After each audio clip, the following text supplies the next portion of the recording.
The brain is the control center for all of our activities. Brain injuries interfere with its normal working processes.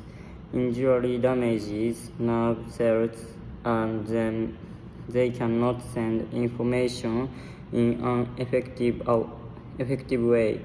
Scientists learn a lot by studying brain injuries, and they have particularly learned a lot about memory this way.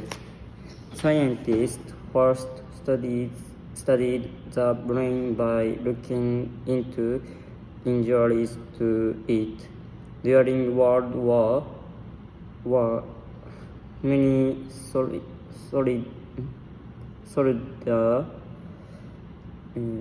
suffered brain injuries. By studying injured brains, scientists saw that injuries in the same regions usually caused the same symptoms. They used this information to create maps of brain regions and their functions.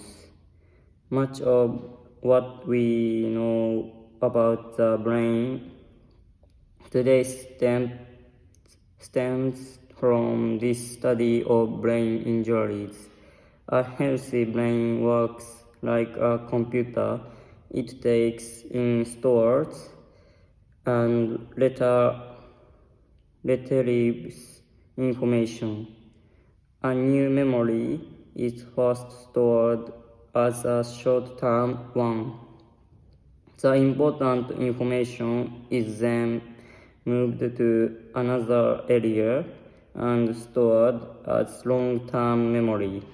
The more this information is accessed, the more likely it will stay in long-term memory. These memories last for years.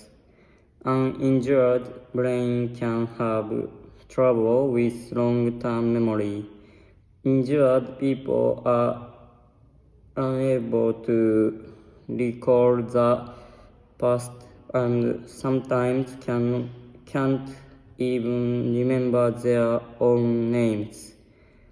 Problems with short-term memory are much more common, however, and since short-term memory are the building blocks for long-term one, both are affected. Once a person suffered a head injury that affects short-term memory, the person will have difficulty creating new long-term memories. The effects are amazing. A person whose brain was recently injured can talk about memories from 15 years ago, but often not about things that happened 15 minutes ago. To review them, memory is complex and it is often affected by head trauma. Short-term and long-term memories can both be affected, and sometimes the damage can be permanent. Fortunately, many injuries heal over time.